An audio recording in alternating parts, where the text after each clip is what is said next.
issue. But now that I've told you what the issues are, I got to send this to the Inspector General. There's no choice in the matter, because I knew the FBI managers were going to cover it up, because they're just a failed management system there. And so, brother, so when the trial, Timothy McVeigh's trial, boy, we went out there, and all the guys that were going to testify for the government, and we're going to make our careers off this, they ended up in the room with me. The defense brought them out.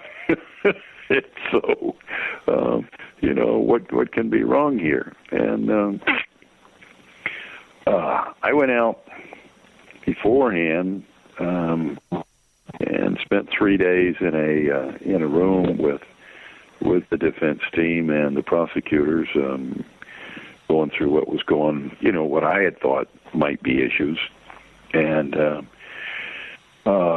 then went out and testified at the trial. And I got to tell you, I was a nervous wreck. But I get on the stand, I'm okay. I'm a witness. I'm an FBI agent. I can control being a nervous wreck when I'm up there testifying.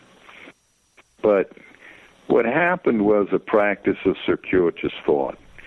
We know he's the bomber, therefore that's what this evidence means. Right. Therefore he is the bomber. And it's a problem that forensic science has had for decades. The bosses come in and say, you better come up with this answer because we know he's guilty. Then you interpret your data so that you come up with the answer. So that makes him guilty.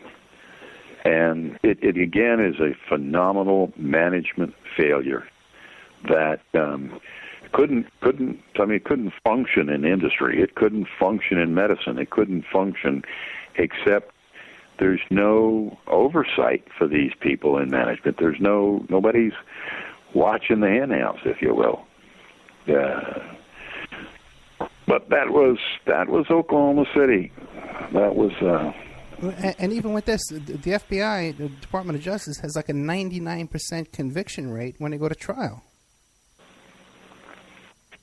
Well, you know what? As a friend of mine told me one time in the FBI, if you don't cheat, you don't win very often.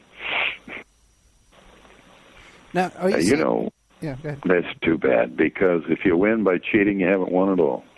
Yeah, especially if someone's going to prison. Say again? Especially if someone winds up going to prison. Well, that's right. But the problem you've got is in science, once you've said something, you create a precedent.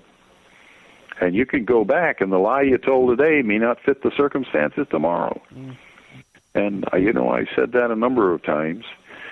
One of the things that I coined when I was at the FBI watching this is, we too often forget that truth is discovered, not dictated, and folks who dictate truth seldom, if ever, discover it. So you're stuck with having said something that's not going to help you the next time. You need to just bite the bullet and put the truth out there. Now, when I wasn't clear, when you were testifying at the Oklahoma City bombing trial, do you wound up testifying for the defense? The defense called me. Okay. How many times has that happened in your career, that you wound up testifying for the defense, that the defense called you?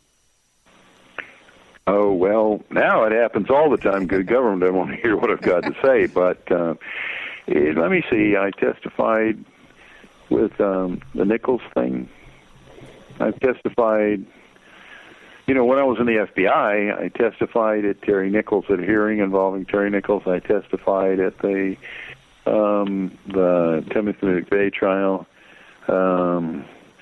I testified in an alleged child molestation case down in Key West, Florida, one time. The evidence just comes out and disproves what the government wants.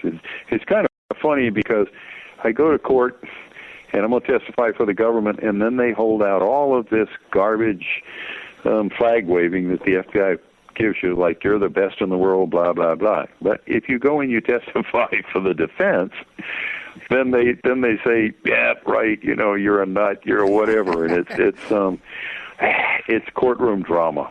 Yeah, the guy just ran our lab for 30 years, but now he's a nut. That's. In fact, I'll tell you, just 2 days before the World Trade Center blew up, they sent me to Chicago, the Isaac Ray Center, to get shrunk. And I came home from there because, I came home and the Bureau was trying to take me out. I mean, they were trying to, just take my gun away from me or whatever. And they didn't take my gun away from me. Not only that, but they sent me there to be the chief chemist running the doggone analytical laboratory that we built on spot. So it's, okay, you don't trust this guy, but you do trust him, but what do you do, In reality, in that circumstance, you're probably the only guy they could trust, like they wanted somebody reliable that was doing a real thing. Well, they didn't know what to do, and if they threw me out at that point, they didn't have anybody to do the explosives residue analysis. But I brought my student, who became my partner, I backed him up. He testified in that case, and in the World Trade Center, and did a good job of it. Back to Terry Nichols and Timothy McVeigh. What was your ultimate conclusion in that? Do you think that there were more people involved, or than we came out of the trial? I think that there are always more people that are involved. A few years ago, a woman called me up and she said, she called me out of the blue, and I'm not a law enforcement officer, and I do not want to be involved in that area, and I shouldn't be involved in that area. But she said, Terry Nichols' house out in wherever it was, Kansas or Nebraska or whatever, she got information that there was a box of explosives underneath the house, under the crawl space, a foot under the ground. Would I go out and dig it up? And I said, okay, well, you need a forensic evaluation. Well, I call a friend of mine who's, still, he was in the Bureau with me, and I said, what do you think? He said, you're out of your mind. First of all, there's going to be obstruction of justice, and second of all, you're liable to climb out from underneath that house, and there's going to be a whole bunch of MPK guns pointed at you, and one of them's going to go off. So he started notifying people around, and sure enough, they went out, and that was there. The stuff was there. But the woman's name is Angela Clemente, and she is, you should really interview her on your show. She is a phenomenal person. But Angela had gotten information, and where she got it, I don't know. She's a housewife detective is what she is. Really? But she got it, and she said on the box that's under the ground, there's a label for somebody that was supposed to have been connected with the FBI, and that was the explosives came out of him. Well, it went to the lab. We never heard about the label. I don't know. I don't know whether it was a label or not. But I think, we get as many people as we can. I think that Timothy McVeigh, I watched that very closely. I think he wanted to be a martyr. He didn't want to give anybody else credit. But do I know it? No, I don't know it. I wasn't working with Timothy McVeigh. Well, do you think that the government was covering up certain aspects of the case? If this label disappeared, anything else that you'd think that they were covering up? Well, I don't know the label disappeared. I know that if you want to know about that, you'd call Angela. Just call her and talk with her. She's got, she's got all kinds of information, just phenomenal, and she's a very credible person. But was there a label? I don't know there was a label. It makes for a good conspiracy theorist story, but I'm a scientist, and I want to see the data. But I know what I saw in the FBI means I don't just discount it out of hand. I know that if somebody tells you something and you say, oh, well, it's another conspiracy theorist nut, then that's not a good approach.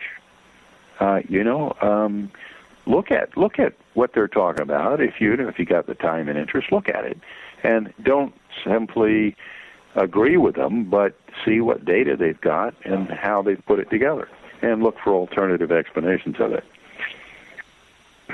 Yeah, with an open mind, I hear you. Now, we've covered a lot of stuff. Oklahoma City bombing, TWA, OJ, Waco, even the first World Trade Center bombing. What other big, giant cases were you involved in? Darn, I don't remember. You know, some agents came to my office about 2 years or a year ago or whatever, and they wanted to talk to me about a testimony that I gave that where I pointed out that my old partner wasn't telling the truth in some case, and they started talking to me, and I said, I don't remember that testimony. And, you know, I turned around and called my attorney, and he says, Fred, that's the one where we were going out across the desert, the plains, and the car didn't have any shocks on it, and they were going 120 miles. Oh, I remember that. Right. Then it came to my mind. But, you know, the problem is there was so much stuff. There's just so much back there, and I've moved on to, you know, to other things. I've moved on, you know, and in some lives, the O.J. Simpson thing would be they'd remember every minute of it. Well, I remember a lot of minutes of it. But so when you ask me, are there any other cases? You know, I've testified for some very big cases now that I'm consulted by the defense, but all of those are gagged. Right. You know, they gag orders in them, and so I'm not able to talk about that. Well, let me ask you this. I noticed you were really, I want to ask you a couple of things. One is how the congressional investigation came about. Did you instigate that, and you were the driving force behind that? You know what? When I had problems, I went, believe it or not, there were problems in the lab, so I wrote a letter to Joe Biden. I really did. Okay. And I got a letter back from Joe Biden's office that indicated they thought I was an inmate, a federal inmate, and I should take those issues to Prison Legal Services. And I thought, okay, that's not a solution. And I've often wondered, you know, I know that Senator, what is he now? He's the vice president. Oh, darn. Yeah. I knew that Mr. Biden probably, you know, had nothing to do with that at all, but his staff was not wanting him to have to do anything with that. But then a while later, these guys showed up from the Inspector General's office, and they came in under the guise of doing an audit at the lab, and then they showed up with me, and then I started, that was in 92, and then I started writing letters to them. And the letters were trying to figure out, why am I wrong? What's going on here? How can this be? I think this has happened. And then it turned into that 1997 Inspector General's report on the laboratory. And as they said, some of the inferences, a number of the inferences I made weren't valid. I mean, they weren't true. You know, they didn't pan out. What they said was they couldn't substantiate them.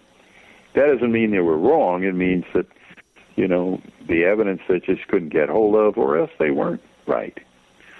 And that was a valid thing for Michael Bromwich to say.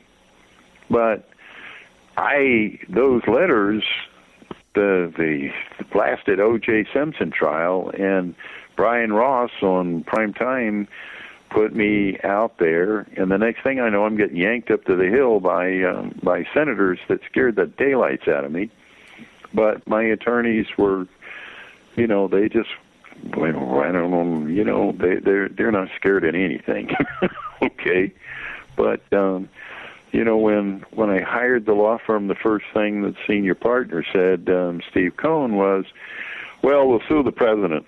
And I remember I was walking down the street in D.C. and I sat down on the curb. I was sick dizzy, and I did that 5 more times during that walk, because I said, you know, no, wait a minute, I just want the lab fixed. We'll sue the president. I just want the lab fixed. We'll sue the FBI director. He said to me something's very true. He said, you know what, next year he's just going to be some lawyer for industrial corporation or something. He's just a person. Well, okay. I didn't intend to do that. I didn't want to do that. I just wanted the lab to work right. Or work right the way I thought right was. But the primetime live and the O.J. Simpson thing got me yanked up to the hill. And, you know, when senior U.S. senators tell you to come, you don't turn them down. Right. And so that's where I showed up there.